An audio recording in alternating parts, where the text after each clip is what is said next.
सहेली।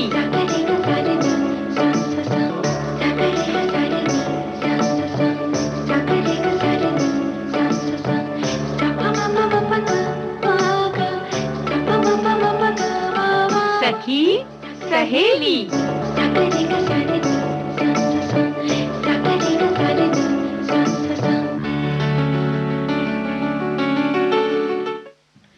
सभी सखियों और श्रोताओं को मंजरी वर्मा का और दीपा माहेश्वरी का नमस्कार। दीपा, बहुत दिनों बाद मिल रहे हैं ना? बिल्कुल मंजरी, बहुत दिनों के बाद मुलाकात हुई है।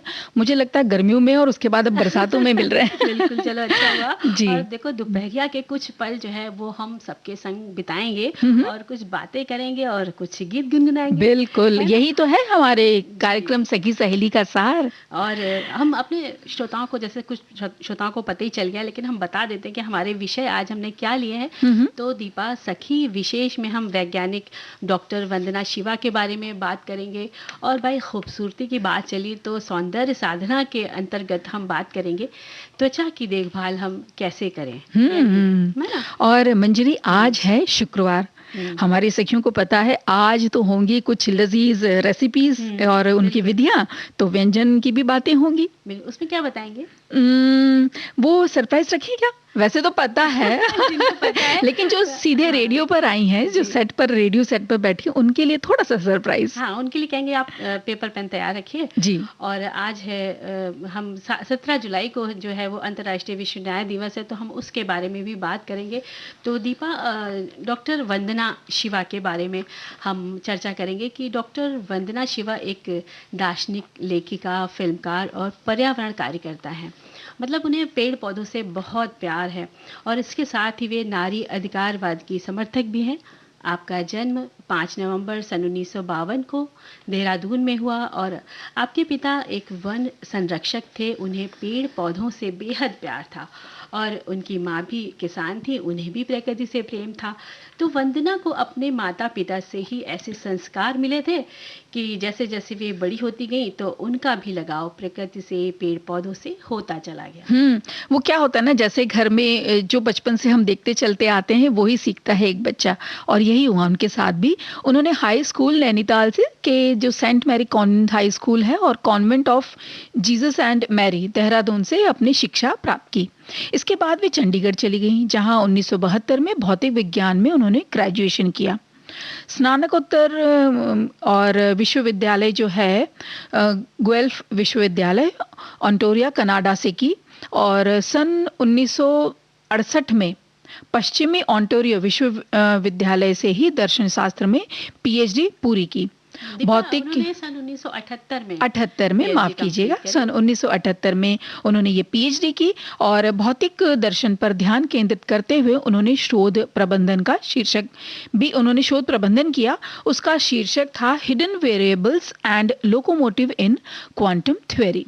Hidden variables and locality in quantum theory पर उन्होंने ये किया और बाद में उन्होंने भारतीय विज्ञान संस्थान और बेंगलोर में भारतीय प्रबंधन संस्थान में विज्ञान, प्रौद्योगिकी और पर्यावरण नीति में अंतर विषय अनुसंधान पर कार्य किया, उसे आगे बढ़ाया।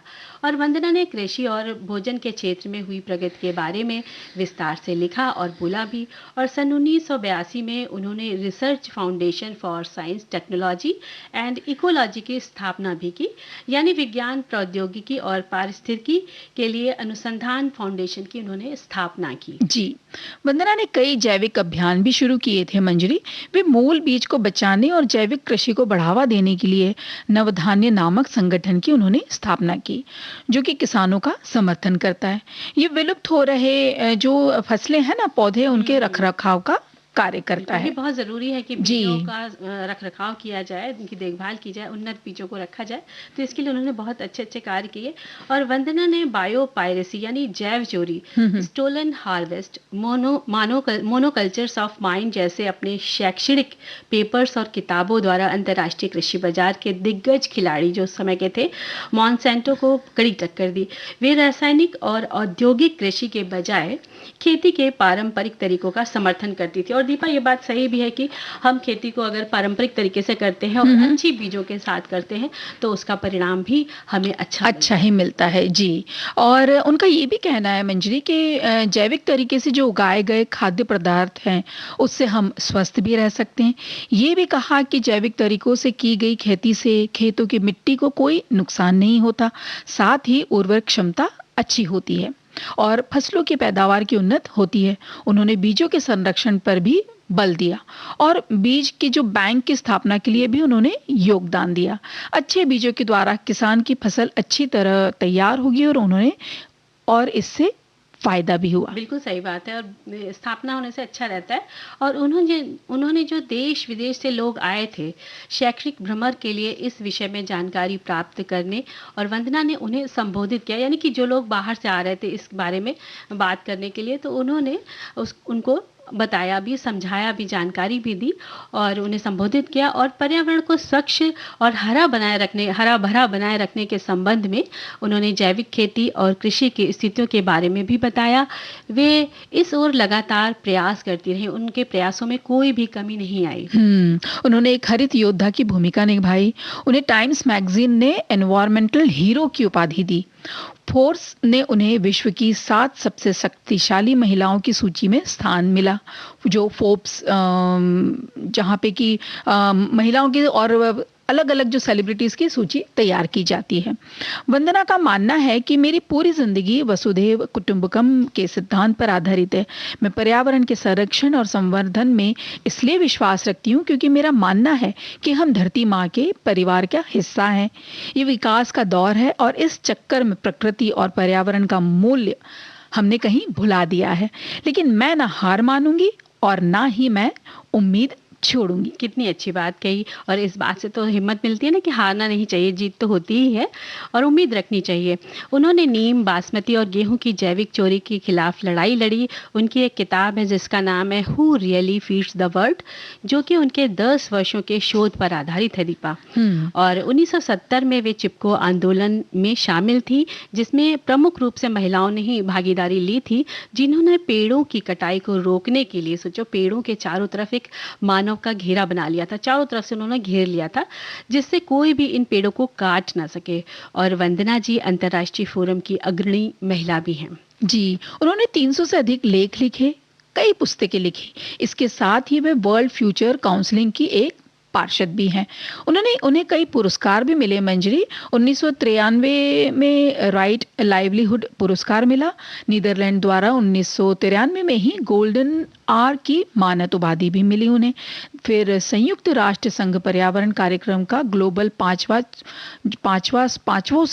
पांचवा सौवा जो पुरस्कार होता है वो भी उन्हें 1953 में मिला। और संयुक्त राष्ट्र संघ ने अर्थ डे इंटरनेशनल अवार्ड उनके कार्यों के लिए दिया। सन 1995 में प्राइड ऑफ दून पुरस्कार, सन 1997 में डेनमार्क का गोल्डन प्लांट पुरस्कार मिला और अल्फांसो कॉमन पुरस्कार स्पेन का उन्हें मिला। 2010 में सिडनी शांति पुरस्कार मिला और 2009 में सेव द वर्ल्ड पुरस्कार मिला। और इसी के साथ साथ उन्हें 1998 में पदक द होराइजन्स ऑफ हर्मीज मिला। सन 2012 में फुकुओका एशियाई संस्कृति पुरस्कार उन्हें मिला और इसलिए उन्होंने बहुत सारी वृत्तचित्र फिल्मों में अभिनय भी किया। तो जो उनका ये प्रयास था कि उन्नत जो बीज होते हैं खेती के प्रति हाँ, उनकी रक्षा की जाए, वृक्षों की रक्षा की जाए। तो ये जो प्रकृति के प्रति उनका जो प्रेम था वो उनके कार्यों में बहुत आगे बढ़कर आया और ऐसे प्रयास बहुत अच्छे होते हैं। तो चलो दीपा, क्यों ना हम अपनी बातों को थोड़ा सा विराम देते हैं और कुछ गीत गुनगुना लिया जाए। बिल्कुल, चलिए।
दीपा, ब्रेक के बाद हाँ। अब आप क्या करने वाली हैं? कमेंट पढ़ने वाली हैं? अब हमारे हमारे बहुत सारे सखियों के? जी, हमारे जी। बहुत सारे श्रोता हमसे फेसबुक पेज पर जुड़ चुके हैं। हुँ, हुँ। तो हम एक कमेंट पढ़ते हैं कि आज बातें होंगी विश्व न्याय दिवस की। न्याय वो प्रक्रिया है जो अदालतों के माध्यम से संचालित होती है और न्याय के लिए ये कहा गया है कि भले 100 अपराधी छूट जाए परंतु एक निरपराध को सजा नहीं मिलनी चाहिए, क्योंकि अगर निरपराध को सजा मिल गई और बाद में ये ज्ञात हो जाए कि उसने अपराध नहीं किया है, तब नैसर्गिक न्याय के विरुद्ध हो जाता है। और आज जब विश्व न्याय दिवस है तब ऐसे में इन बातों की सार्थकता बढ़ जाती है।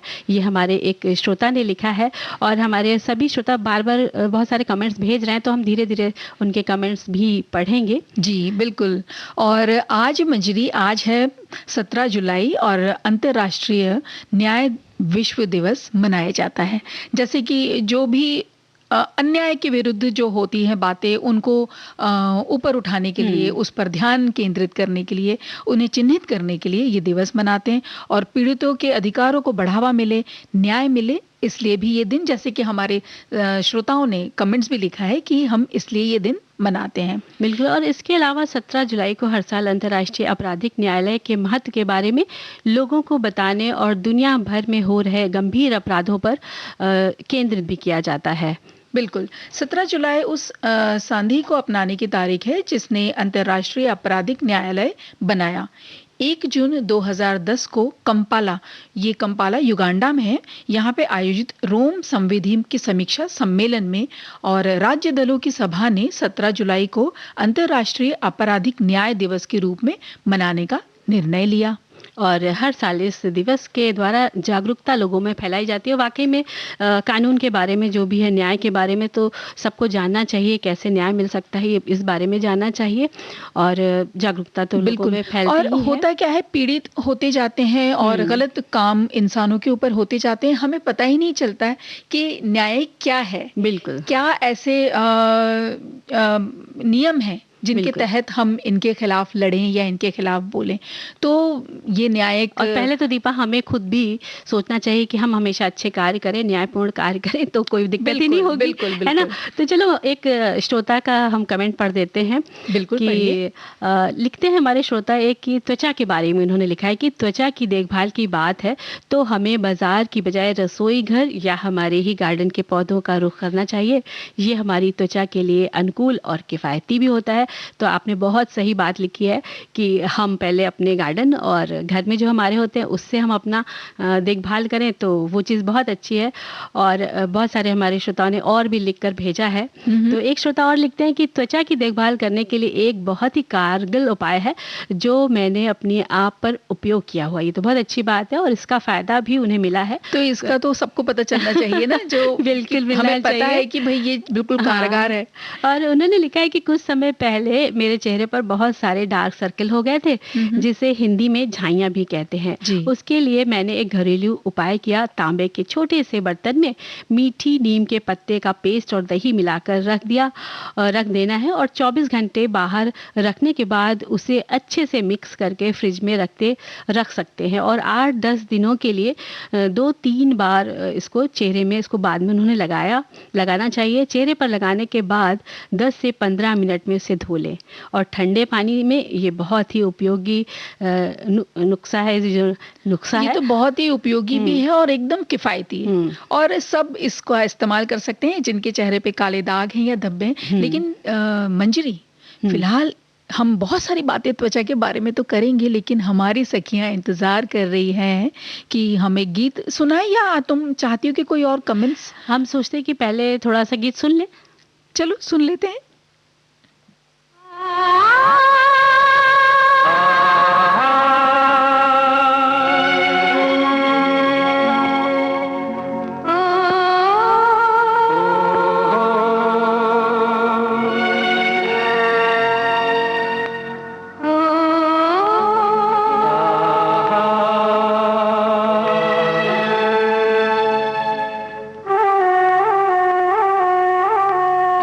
लुटे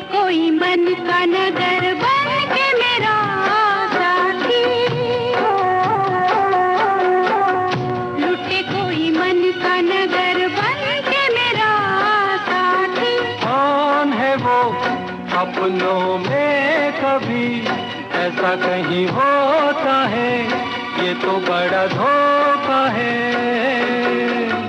लुटे कोई मन का नगर बन के मेरा साथी,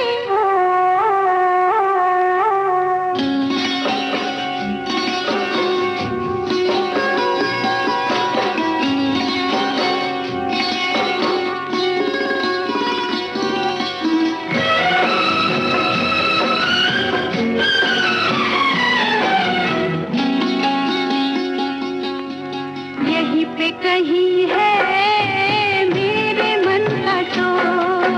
नजर पड़े तो बहिया दूं मरोड़, यहीं पे कहीं है मेरे मन का चोर। नजर पड़े तो बहिया दूं मरोड़। जाने दो जैसे तुम प्यारे हो, वो भी मुझे प्यारा है, जीने का सहारा है। देखो जी तुम्हारी यही बत्तियां मुझको है तड़पाती, लुटे कोई मन का नगर, लुटे कोई मन का नगर बन के मेरा साथी।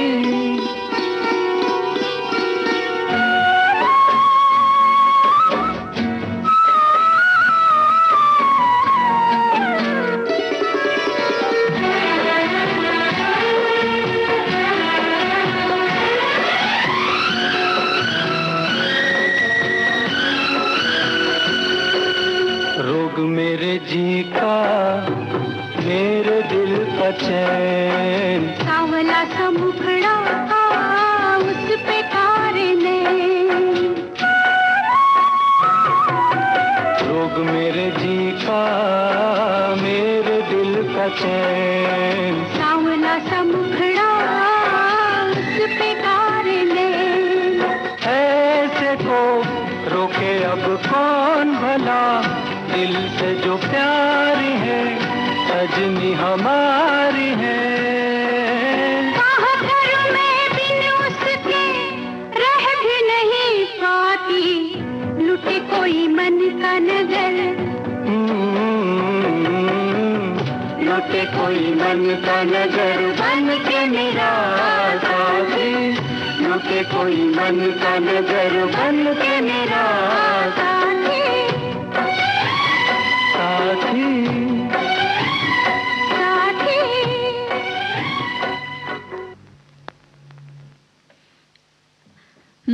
तो हम बात कर रहे थे कि त्वचा की देखभाल कैसे की जाए। बिल्कुल, कैसे की जाए। देखो हमारे जो श्रोता हैं वो बहुत सारे कमेंट्स अच्छे-अच्छे भेज रहे हैं हम्म, और एक कमेंट्स हम और यहाँ पर पढ़ लेते हैं कि ये हमारी श्रोता लिखते हैं कि आज एक त्योहार मनाया जाता है, उसे हरेला कहते हैं, जो प्रकृति से जुड़ा होता है और आज से 10 दिन पहले हम 7 अनाजों को मिलाकर बोलते हैं और उसके बाद जो चीज़ पैदा होती है उस मतलब उसको बोते हैं, इन्होंने लिखा है, और उसके बाद जो चीज़ पैदा होती है उसकी पूजा की जाती है।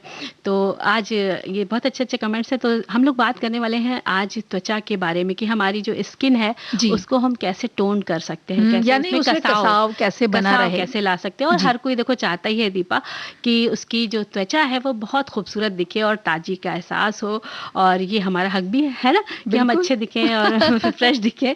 और जब हमारी त्वचा जो है वो शुरू से हम उसका ख्याल रखते हैं तो वो सालों साल चमकती है और त्वचा उम्र के साथ ढीली पड़ने लगती है, झुर्रियाँ भी उसमें दिखने लग जाती हैं। इसलिए त्वचा में कसाव लाने के लिए कुछ टोनर तैयार कर आप चेहरे को लगा सकती हैं बना करके आप। तो एक तरीका है, इसका उपाय है कि नींबू के रस में शहद 2 बूंद आप मिला लीजिए और पहले चेहरे को आप साफ करें और ब्रश की सहायता से इस पेस्ट को लगा लें। ब्रश नहीं तो आप रुई की सहायता से इस जो नींबू और शहद 2 बूंद मिला के आपने एक पेस्ट बनाया है उसको आप रुई के फाहे से आप चेहरे पर लगा लीजिए। कॉम्बिनेशन स्किन के लिए बढ़िया टोनर होता है। इसमें आप अगर पसंद करती हैं तो अंडे की सफ़ेदी भी मिलाकर लगा सकती हैं, ये आपके मन के ऊपर है, इच्छा जी, करे तो, जी। क्योंकि हर कोई पसंद नहीं करता लगाना। और जब वो सूख जाए तो आप उसे पानी से अच्छे से साफ कर लीजिए, धो लीजिए और रोज अगर आप इसको लगाती हैं तो धीरे-धीरे आपकी त्वचा में कसाव आना शुरू हो जाएगा। बिल्कुल। अच्छा, हमारी वो सखियां या हमारे वो श्रोता जिन्हें नहीं पता हो कि कॉम्बिनेशन स्किन क्या है। कॉम्बिनेशन स्किन मतलब माथे का बिल्कुल बीच का भाग, बिल्कुल। नाक और ठोडी, इस जगह पे ऑयल आ जाता है और बाकी हमारा जो गाल का जो हिस्सा है, गालों का जो हिस्सा है वो थोड़ा सूखा रहता है, लेकिन बीच के हिस्से में कभी सो के जब उठते हैं रात को, जब सोते हैं और सुबह उठते हैं, तो अगर इस जगह पे तेल या हल्का सा ऑयल जैसा महसूस होता है तो उसे कहते हैं कॉम्बिनेशन स्किन। तो ये उस तरह की त्वचा के लिए एकदम परफेक्ट है जी। और किसी भी मौसम में आप खीरे का रस शहद में मिला के तो लगा ही सकते हैं। त्वचा अगर आपकी तेली है, यानी कि आप सिर्फ नाक और ठोड़ी नहीं, पूरा ही अगर आपका चेहरा तेली है तो नींबू का रस मिला लें। त्वचा रूखी है तो शहद मिला लें और 20 मिनट के बाद चेहरा धो लें। और इसी तरह दीपा एक और है, पुदीना की पत्ती से बनाया हुआ टोनर है। अच्छा, पुदीना जो ऐसा भी होता है। और पुदीना त्वचा को जो है वो ठंडक देता है, इसलिए इसे गर्मियों में इस्तेमाल करना चाहिए। पुदीने की ताज़ी पत्तियों को उबाल लें, छान कर फ्रिज में रखें, त्वचा पर रुई के फाहे की मदद से लगाएं और इसे आप गुलाब व नीम की ताज़ी पत्तियों को भी डाल सकते हैं। जब इसको बना रहे हैं तो आप उसके साथ साथ पुदीने के साथ साथ ये पत्तियां भी डाल सकते हैं। मुहासे वाली त्वचा के लिए ये बहुत ही उपयोगी टोनर है, तो इसको भी बना सकते हैं। और इसी के साथ साथ क्या करेंगे? ये बहुत अच्छा है ये टोनर, मुझे अच्छा लगा कि जहाँ पे जिस परिवार में युवा बच्चे हैं, ये एक्ने या मुहासों की प्रॉब्लम उन्हें आ ही जाती है समस्या, तो वहाँ पे ऐसे परिवार में महिलाओं को ही बनाना पड़ेगा, जिसको भी है वो लगा तो ये बना के रख सकते हैं जी। और ताज़ा एलोवेरा का गूदा किसी प्याली में लेकर शहद और नींबू की कुछ बूंदें मिला लें और चेहरे और गर्दन पे लगा लें। आधे घंटे बाद पानी से धो लें। इसको हफ्ते में 2-3 बार इस्तेमाल कर सकते हैं। ये टोनर जो है ना, ये ना सिर्फ दाग धब्बे दूर करेगा, बल्कि इसके प्रयोग से त्वचा लंबे समय तक यंग यानी जवां बनी रहेगी। अच्छा, ये बहुत अच्छा है। इसको बना के हम रख भी सकते हैं फ्रिज में, बिल्कुल रख सकते हैं। और इसी तरह है सेब और शहद के मिश्रण को भी आप लगा सकते हैं। चाहे तो आप उसमें सिरका लगे तो आप कर सकते हैं, नहीं मत डालिए, नहीं डालना तो मत डालिए। और इसको सेब और शहद के मिश्रण को भी आप लगा सकती हैं, जिससे आपकी त्वचा जो है वो चमकदार होगी। अगर आपकी त्वचा तैली है तो हरा सेब ले, और सामान्य त्वचा है तो आपको क्या लेना है? लाल रंग का सेब लेना है। लेकिन ऐसे देखो, जरूरी नहीं है ना, कभी कभी हरा सेब और लाल सेब नहीं मिल पाता, तो कोई बात नहीं, आप हमारे पास और भी तो दूसरे हमने जो बताए हैं उपाय। लेकिन दीपा दीपा मिल जाता है। अच्छा, जिसको अपनी त्वचा ठीक रखनी है तो वो कहीं से भी ढूंढ के लाएगा। सेब तो मिल जाएगा, लाल भी मिल जाएगा, हरा भी मिल जाएगा, है ना। तो चलो, अब क्या बता रही थी तुम? मैं ये कह रही थी कि कभी कभी रोम छिद्र खुलने से त्वचा काफी खराब सी दिखती है ना मंजरी, तो इन्हें सामान्य करने के लिए टमाटर का रस और शहद मिलाकर लगा लेना चाहिए और 15 मिनट के बाद अपने त्वचा को धो ले, यानी चेहरे को धो लीजिए, और कुछ ही दिनों में देखिएगा आपकी त्वचा में कुसाव आ जाएगा। बिल्कुल। और इसी तरह दीपा एक और भी तरीका है कि एक शीशे में गुलाब जल डालें और चुटकी भर उसमें कपूर मिला लें, इसे अच्छी तरह हिला लें। टोनर के रूप में इसका प्रयोग कर सकते हैं। और अगर आपकी त्वचा तैली है तो ग्रंथियों को सक्रियता इससे कम होती है। इसे सर्दियों में 1 बार और गर्मी में 2 बार इस्तेमाल कर सकते हैं। त्वचा में निखार आ जाता है। और जब भी कोई टोनर हम जो बताते हैं तो क्या होता है कि जब भी आपको इसको लगाना है, क्योंकि हर की त्वचा पे सूट कुछ चीजें नहीं करती हैं, जी। तो आप हाथ पर लगा के जरा सा देखें, अगर आपको लगता है सब ठीक है बहुत तो ही लगाएं। महिलाओं की या बहुत से सखियों की या बहुत से हमारे जानकार होते हैं ना, हाँ, हमने सुना भी है कि नींबू सबको नहीं सूट करता, बेसन नहीं सूट करता, बेसन नहीं सूट करता, बिल्कुल, किसी को दही नहीं सूट करता है। तो ये सब चीजें ध्यान रखने वाली होती है कि हमको अपने बारे में पता रहता है कि हमें ये चीज फायदा कर रही है, ये चीज नहीं कर रही है, तो उसी हिसाब से हमें लगाने भी चाहिए। बिल्कुल, है ना। ये नहीं कि हमने कहा है तो आप लगाने लग जाए। हमने बताई चीजें, उनमें से जो आपको उचित लगे, थोड़ा सा आप एक हाथ अपने हाथ के स्किन पे पहले लगा के देख लीजिए। अगर आपको थोड़ा सा भी शक है कि मुझे ये सूट होगा या नहीं, तो थोड़ा सा पैच टेस्ट कर लीजिए, उसके बाद फिर आप चेहरे पे लगाइए। और इसके साथ साथ दीपा ये अब एक मंजरी छोटा सा अंतराल ले लेते हैं।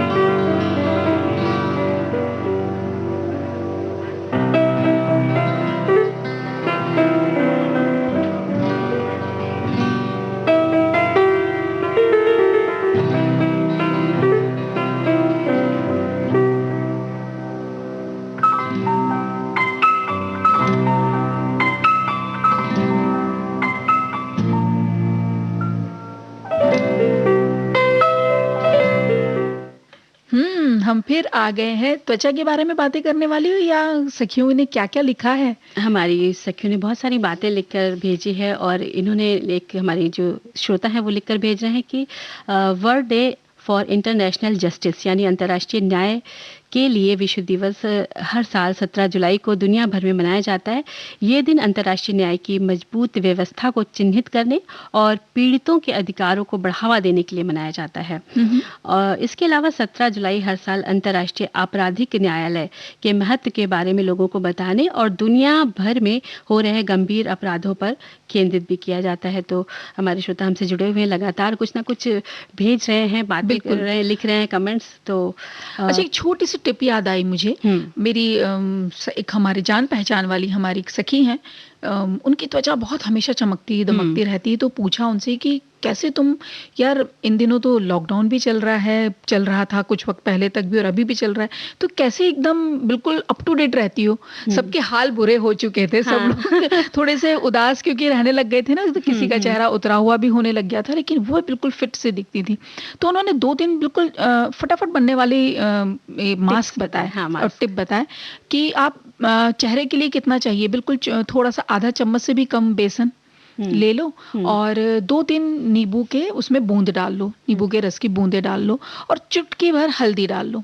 जल्दी से मिक्स करो इसे, और जब आप सुबह काम करती हैं तब आप, या जब आप सवेरे के चाय पीती हैं उस वक्त भी लगा लीजिए, और 15 मिनट के अंदर देखिए आप त्वचा पे इतनी अच्छी कसाव आ जाती है मंजरी, और एकदम ताज़ा लगती है आपकी क्या बात त्वचा है जब दीपा। आप उसका चेहरा जब आप ये लगाने के बाद देखेंगे, इसे आजमाइएगा और फिर जरूर हमें कमेंट करके बताइएगा कि कैसा लगा। वैसे दीपा अच्छी बात बताई तुमने, लेकिन हमें लगता है अपने खान पान पर भी हमें ध्यान देना चाहिए। बिल्कुल, वो तो देखिए है ही। हाँ, क्योंकि आपको पानी ज़्यादा से ज़्यादा पिए, 7-8 गिलास पानी आप पिए, और साथ में ताज़े फल सब्जियाँ, हरी सब्जियाँ, अंकुरित है, ये सब चीज़ें खाएं, जिससे आपका जो अंदर से सिस्टम होगा वो मजबूत होगा, स्वस्थ होगा।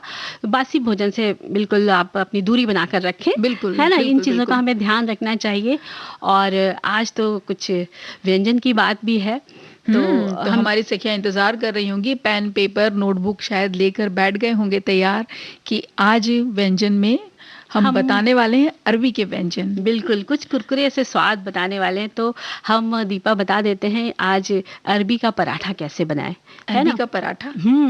तो सखियां और हमारे श्रोता हैं वो सब सुन रहे हैं, और हमारी सखियां जो भी नोट कर रहे हैं तो वो तैयार हो जाए नोट करने के लिए। अरबी का पराठा बनाने की सामग्री हम पहले बताते हैं दीपा, कि अरबी उबली, जिसे अरबी को घुइयां भी कहते हैं, 1 बाउल के आसपास आप इसको ले लें, उबली हुई अरबी को, और हरी मिर्च, हरी धनिया, अदरक कटी हुई थोड़ी सी अंदाज से करीब 1-1.5 चम्मच के आसपास, और लहसुन अदरक का पेस्ट 1 चम्मच लेना है, 1 छोटा चम्मच पिसी हुई कसूरी मेथी लेनी है, 1 छोटा चम्मच चाट मसाला लेना है, 1 छोटा चम्मच गरम मसाला, 1 छोटा चम्मच लाल मिर्च, नमक आपको अंदाज से, देसी घी के आप पराठे बनाएंगे यहाँ पर, है ना। लेकिन जिसको लगता है तेल के खाने, ऑयल के खाने, तो वो उस तरह बना सकता है। फिलहाल हम तो यहाँ पर देसी घी के वाले पराठे बना रहे हैं। और आटा लेना है आपको, और अजवाइन आपको यहाँ पर लेनी है।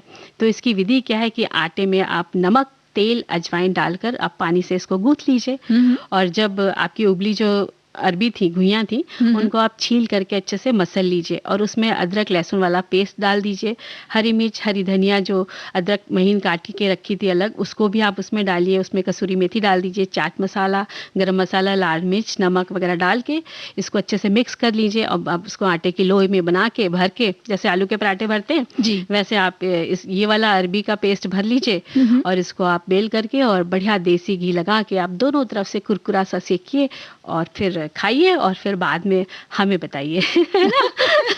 और इसको दही और अचार के संग अगर खाते हैं तो बहुत स्वादिष्ट लगेगा। बिल्कुल। तो और ये जो अरबी को जो घुइयां बोलते हैं ना, पता नहीं क्यों मंजरी, बड़ा मजा आता है ये बोलने में। कई जगह, हर जगह अलग अलग बोला जाता है, अलग-अलग बोला तो जाता है। कई जगह घुइयां बोलते हैं, कई जगह अरबी बोलते हैं। और आजकल बारिश का मौसम है, तो कई जगह हमने देखा है कि अब खेत में मतलब ये उग रही हैं और पत्ते हो गए, तो इनके पत्तों के भी बड़े अच्छे बनाए जाते हैं व्यंजन। जी बिल्कुल बिल्कुल। तो और तुम क्या बता रही हो दीपा? मैं बताने जा रही हूँ अरबी के कबाब। बताओ। तो अब इसकी सामग्री हमारी सखियां लिखेंगी, लिखने के लिए बिल्कुल तैयार बैठी होंगी। अब अगर आधा किलो अरबी लेना है तो उबली हुई आधा किलो अरबी लीजिए, जीरा अजवाइन आधा चम्मच ले लीजिए, छोटी चम्मच, और इनको दोनों जीरे और अजवाइन को भूनकर दरदरा पीस लेना है। महीन कटी अदरक 1 छोटा चम्मच। अदरक का भी ऐसा है कि जिसको घर में पसंद है तो ज़्यादा भी डाल सकते हो, चाहे तो हाँ, आप थोड़ा बच्चे कम कम भी डाल पसंद करते हैं ना जी, दीपा? जी। हरी मिर्च 1 कटी हुई, और हरी मिर्च का भी ये फिर वही हिसाब है कि आपके घर में कैसा खाया जाता है वैसा ही लीजिए। पुदीना 1 चम्मच कटा हुआ ले लीजिए। हरा धनिया 1 चम्मच कटी हुई। नमक जैसा आप सब पसंद करते हैं वैसा लीजिए। चाट मसाला ज़रूर डालिएगा, आधा छोटा चम्मच, इससे स्वाद बहुत बढ़ जाता है। और कुटी हुई काली मिर्च आधा चम्मच लेना है। 1 बड़ा चम्मच भुना बेसन लेना है। तेल लेना है सेकने के लिए। फटाफट से सामग्री एक बार फिर से बता देते हैं। आधा किलो उबली हुई अरबी यानी घुइयां लेना है। जीरा अजवाइन आधा-आधा चम्मच लेकर भून लेना है और दरदरा पीस लेना है। महीन कटी अदरक 1 छोटा चम्मच, हरी मिर्च 1 कटी हुई और पुदीना 1 चम्मच कटा हुआ, हरे धनिया 1 चम्मच कटा हुआ, नमक अपने हिसाब से, चाट मसाला आधा छोटा चम्मच, कुटी काली मिर्च आधा चम्मच छोटा चम्मच, 1 बड़ा चम्मच भुना बेसन और तेल सेकने के लिए। बनाना कैसे है? अब इसे क्या कीजिए, जो उबली हुई अरबी है उसको छीलकर मसल लेना है। एक बाउल में इसको ले लीजिए और जो सारे मसाले हैं उसमें अब इसको इसमें मिला दें। भुना बेसन भी इसमें मिला दें।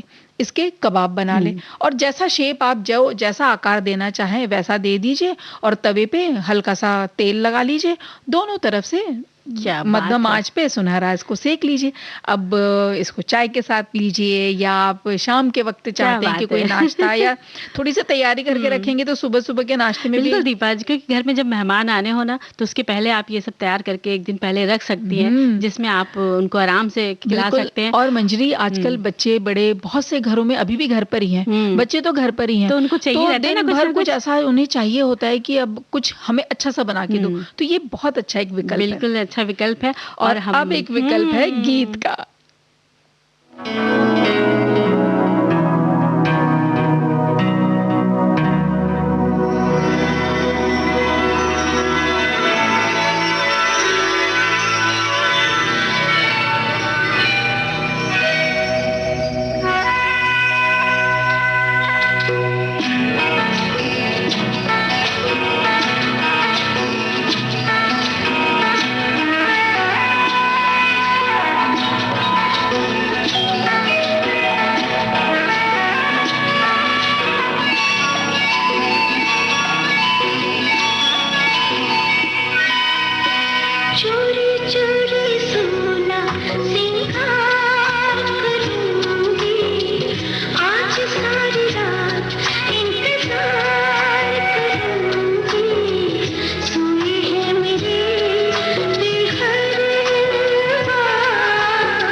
तो दीपा कितना प्यारा सा ये गाना था, है ना? मुझे पता ख्याल आ रहा था, मीठा-मीठा गाना था। मीठा मीठा गाना। और और अगर आपने त्वचा के वो जी। सारे उपाय कर लिए हाँ। हों तो उसके बाद इस गीत का सुनना तो बनता ही है। और मीठी रेसिपी भी हम बताएँगे, लेकिन उसके पहले बात हम लोग कर रहे थे ना कि अरबी के व्यंजनों की, तो एक अरबी की और कुरकुरी अरबी की रेसिपी बता देते हैं। बताइए। तो सखियों, इसकी सामग्री नोट कीजिएगा कि इसमें आपको अरबी लेनी है, उबाल कर ही लेनी है, छील लेनी है। और इसको आप क्या करेंगे कि एक जैसे 500 ग्राम अरबी लेके आप उबाल ली और छील ली, और छीलने के बाद उसको बीच से आधा काट दिया, और आधा जब काट देंगे तो उसको आधे हिस्से को हथेली से दबा के आपको प्रेस कर देना है, दबा देना है। उसी तरह दूसरे हिस्से को, इसी तरह सारी अरबी को आप दबा के रखती जाइए एक तरफ जी। फिर आप पैन में या कढ़ाई में तेल डालिए और उसमें आप इसको फ्राई करके निकाल लीजिए, सारी तल करके निकाल लीजिए, सब तल जाएंगी। उसके बाद क्या करना है, आपको पैन में थोड़ा सा तेल लेना है, उसमें आपको अजवाइन, हींग, नमक, लाल मिर्च डालनी है, और इस जो तली हुई हमारी अरबी के पीसेस थे, टुकड़े थे, जो दबा के रखे, हाँ दबा के रखे जो तले थे जी, वो हमको उस छौके में डाल देना। अजवाइन, हींग, जो नमक, लाल मिर्च का हमने तेल में डाल के छौका बनाया था, जी, उसमें उसको डाल देना है और चला देना है अच्छे से। और उसके ऊपर हरी धनिया की पत्ती छिड़क देनी है, और थोड़ा सा नींबू का रस और चाट मसाला उसके ऊपर छिड़क देना है, और गैस बंद करके वो प्लेट में आप सर्व कर लीजिए।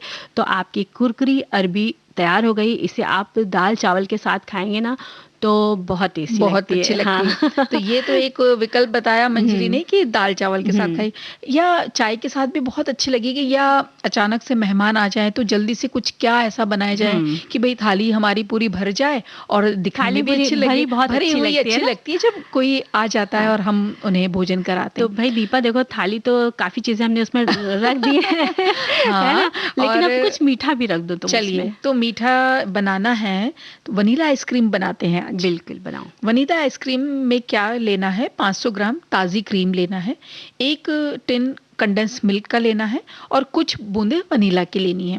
मतलब वनीला जो एसेंस की बॉटल होती है वो घर में अक्सर जो बनाती हैं सखियां, उनके घर में तो होंगी ही। तो क्रीम को खूब फेंट लें, खूब अच्छे से फेंटे इसे, और इसमें कंडेंस मिल्क मिला लें, और वनीला एसेंस की जो बूंदे हैं वो ज़्यादा नहीं डालनी है, थोड़ी सी डालनी है, 3-4 बूंद में तो अच्छी खुशबू आ जाएगी। बिल्कुल। और अब इसको फ्रिज में जमने को रख दें। 1 घंटे के बाद फिर निकालें और दोबारा फेंटें और वापस जमने के लिए रख दें। और सर्व करते समय, जब इसके बाद हम सर्व कर सकते हैं, या चाहें आप तो एक बार और भी फेंट सकते हैं। फिर जब अच्छे से जम जाए, इसको जब सर्व करना है तो सूखे मेवे डालें, फ्रूट्स डालें, आपकी आजकल तो मर्जी है, आम है, आप जैसे अंगूर है, आम अनार, हाँ वो भी कर सकते हैं, डाल के। और आलू बुखारे भी मिल रहे हैं तो उसके छोटे छोटे टुकड़े करके जैसे चाहें। फिर ये तो अपनी कल्पना शक्ति के बिल्कुल ऊपर, और जो आपके पास हो आप उनसे एक बाउल में, कटोरी में, जिसमें भी आप सर्व कर रहे हैं, तो इस वनीला आइसक्रीम को सजा करके पेश कर सकते हैं, तो बहुत टेस्टी लगेगी, है ना? और तो हम लोग क्या करते हैं, एक गीत सुन लेते हैं पहले। चलिए।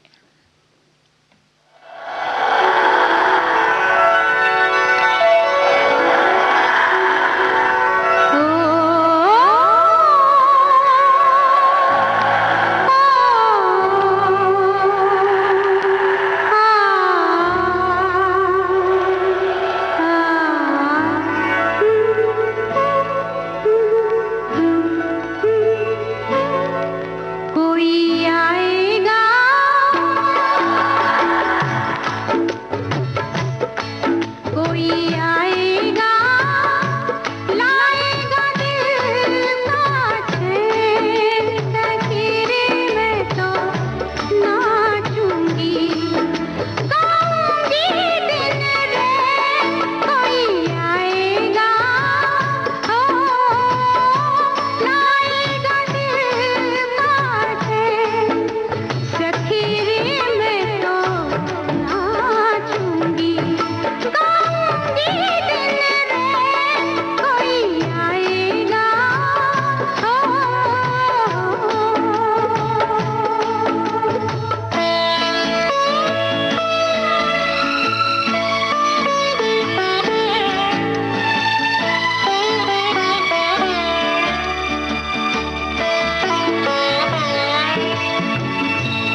गाऊंगी दिन रात, कोई आएगा, ओ लाएगा दिल बाटे, सखी रे मैं तो नाचूंगी, गाऊंगी दिन रात, कोई आएगा,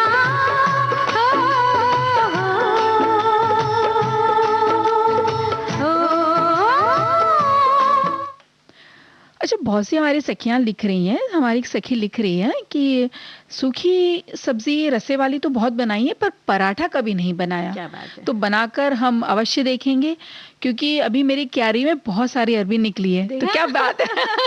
यानी उनको आज मंजरी, जो तुमने कहा वो जी। बिल्कुल बात सच निकली। अरे वाह। चलो, अच्छा लगा और ये। हमारी सखी ये भी कह रही है कि बिहार में इसे अरुई कच्चू भी बोलते हैं। तो क्या बात है, नए नाम पता चल नए गए नाम हमसे, पता है चले। ना? जैसे गुइया हो गई तो अब ये अब याद रहेगा हमें कि अरुई है, कच्चू है, ये भी बोला जाता है। तो ये बड़े अच्छी बात इन्होंने लिखकर भेजी है, और सारे श्रोता में हम लोग को अच्छे अच्छे कमेंट्स भेजते हैं, तो बड़ा अच्छा लगता है पढ़ बिल्कुल करके। जी। तो दीपा, तुमने आइसक्रीम बता दी, हमने कुछ अरबी की भी बताई। तो अब हम सोच रहे हैं अब कि थाली में क्या परोसना चाहती हो? बच्चों को तो देखो बहुत बढ़िया चीज पसंद आती है। हम नाम लेंगे ना तो पानी तो आने ही वाला है मुंह में, है ना? क्या नाम ले तो रही हो? अब क्या व्यंजन है? ये है हमारा चॉकलेट बिस्किट केक है, जो चॉकलेट बिस्किट से बिस्किट बनेगा। केक। ना तो इसको हमें बेक करना है, ना इसमें ओवन की जरूरत है। तो अरे ये बहुत अच्छा तरीका है। क्या होता है ना, कभी कभी झटपट से बनाना है तो क्या हो, चलिए मुझे भी तो सुनना है ये। बिल्कुल ध्यान से सुनो। तो इसके लिए सामग्री हमें क्या लेनी है कि हमें बिस्किट लेने हैं जो सादे से हो, या डाइजेस्टिव बिस्किट भी हम कह सकते हैं। वो बिस्किट हमें लेने हैं करीब 300 ग्राम के आसपास, ठीक है। और आधा कप कटे हुए सूखे मेवे लेने हैं, जिसमें हम बादाम, अखरोट है, पिस्ता है, काजू है। इनमें से इसमें तो ये भी जो भी घर में उपलब्ध हो या जो पसंद हो घर में वो आप डाल लें। छोटे छोटे काट के आप एक बाउल में रख जी, लीजिए। जी। और थोड़े से पिस्ते को आप अलग रखिएगा, काट के वो ऊपर सजाने के काम आएंगे। और इसके लिए आपको लेना है 2 बड़े चम्मच दूध लेना है, आधा चम्मच कॉफी पाउडर है, 250 ग्राम इसमें डार्क चॉकलेट आती वो लेनी है, और बिना नमक वाला बटर इसमें करीब 90 ग्राम के आसपास लेना है, और 1 कप इसमें ताजी मलाई लेनी है, फ्रेश क्रीम लेनी है। तो अब इसकी विधि क्या है दीपा, कि सारे बिस्किट के टुकड़े को सारे बिस्किट के जो पीसेस हैं उनके हम टुकड़े करके एक बाउल में रखते जाएंगे, और उसके अंदर हम कटे मेवे डाल देंगे और उसको मिला लेंगे। बिस्किट के टुकड़ों में कटे मेवे डालकर मिला लेंगे। और उधर हम क्या करेंगे, एक टिन लेंगे, या आपके पास कोई भी डोंगा हो या रोटी रखने का कटोरदान हो, उसमें आप बटर या ऑयल लगाकर उसको चारों तरफ से उसकी ग्रीस कर लीजिए, है ना। और अब एक बाउल में 2 बड़े चम्मच गुनगुना दूध लेंगे, इसमें आधा चम्मच कॉफ़ी पाउडर डालकर इसको हम मिला लेंगे। इसको हम अभी अलग रखेंगे। अब हमें क्या करना है, एक बाउल में डार्क चॉकलेट के टुकड़े लेने हैं, उसमें 250 ग्राम या कोई भी चॉकलेट इसमें ले सकते हैं जो हमें लेना है। अब हम इसमें 90 ग्राम बटर डाल करके, जो रूम टेम्परेचर पे रखा होगा बटर, वो हम इसमें डाल करके मिक्स करेंगे, और अच्छे से मिक्स करके अब हमें क्या करना है कि एक भगोने में गर्म पानी रखना है करने के लिए। ऊपर से जो हमारा बाउल है डार्क चॉकलेट वाला, बटर मिक्स वाला, वो रख के उसको दोनों को पिघला लेंगे। जब वो पिघल जाएगा तो उसमें 1/4 कप मलाई डालकर उसमें हम मिक्स कर देंगे। इसमें हम कॉफ़ी वाला दूध डाल देंगे और इसको भी हम अच्छे से मिक्स कर देंगे। अब ये चॉकलेटी मिश्रण को बिस्किट के टुकड़े वाले बाउल में डाल देना है, जो हम डार्क चॉकलेट का हमने गर्म भगोने पे रखकर पिघलाया था। उसको हमें अपने बिस्किट के टुकड़े के ऊपर डाल करके अच्छे से मिक्स कर देना है। और जो हमने केक टिन तैयार किया था ग्रीस लगा के, बटर लगा के, ग्रीसिंग करके, उसके अंदर ये सब डाल के दबा के उसको अच्छे से सेट कर देना है बिस्किट के सारे मिश्रण को। और इसको फ्रिज में करीब 1-1.5 घंटे के लिए हमें रख देना है जमने के लिए। और जब 1.5 घंटे बाद ये जम जाएगा तो फिर आपको वापस क्या करना है, एक बाउल में फिर थोड़ी सी करीब 100 ग्राम के आसपास डार्क चॉकलेट और लेनी है, और 80 ml मलाई लेनी है इसमें और उसको आपस में मिला करके, जैसे भाप में आपने पहले भाप से स्टीम में पिघलाया था, उसी तरह इसको भी पिघला करके इसे ठंडा करके जमे हुए केक के ऊपर चॉकलेट का और मलाई वाला जो मिश्रण है इसके ऊपर पूरे जमे केक के ऊपर फैला देना है और 3-4 घंटे आपको इसको फ्रिज पर रखना है। फिर धीरे से उसको बाद में बाहर निकालिए, उसके ऊपर पिस्ते वगैरह सजाइए और आप बाहर निकालने में जल्दबाजी नहीं हाँ, बाहर नहीं, जो जमने का टाइम लेना है ना, चाहिए। और निकाल के आप उसके ऊपर पिस्ते सजा करके आप उसको धीरे धीरे से अपने चौकोर तिकोने पीसेस में आप उस केक को काटिए और खाइए और बच्चों को खिलाइए। जब तक हो रहा है ये केक तैयार, हम सुन लेते हैं गीत।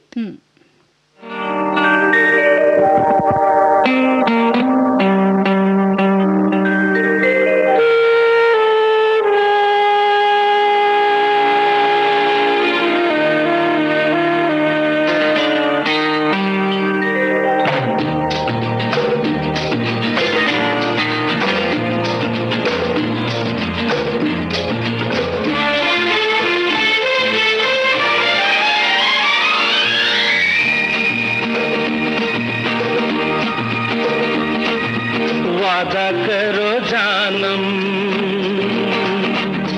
ना छोड़ोगे ये दामन, जमाना चाहे छूटे,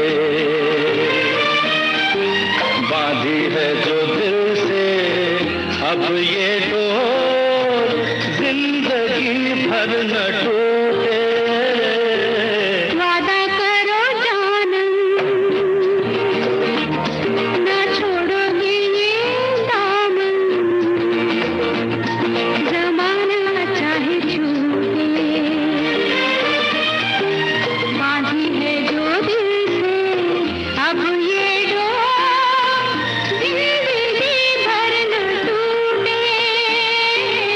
वादा करो जानम, ना छोड़ोगे ये दामन, जमाना चाहे छूटे।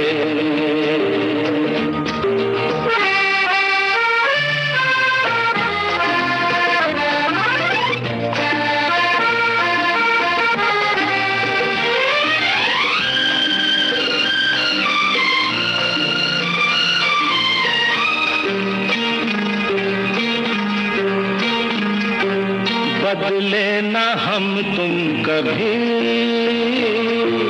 रुत ये बदलती रहे,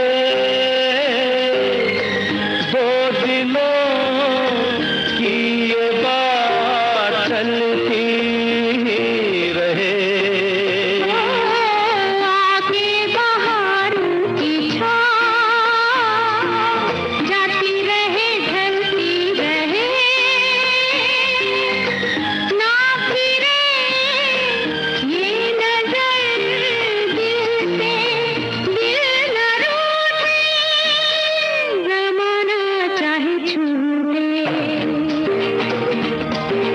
वादा करो जानम, ना छोड़ोगे ये दामन,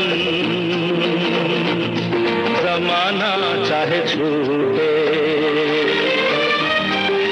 बांधी है जो दिल से अब ये डोर, जिंदगी भर न टूटे।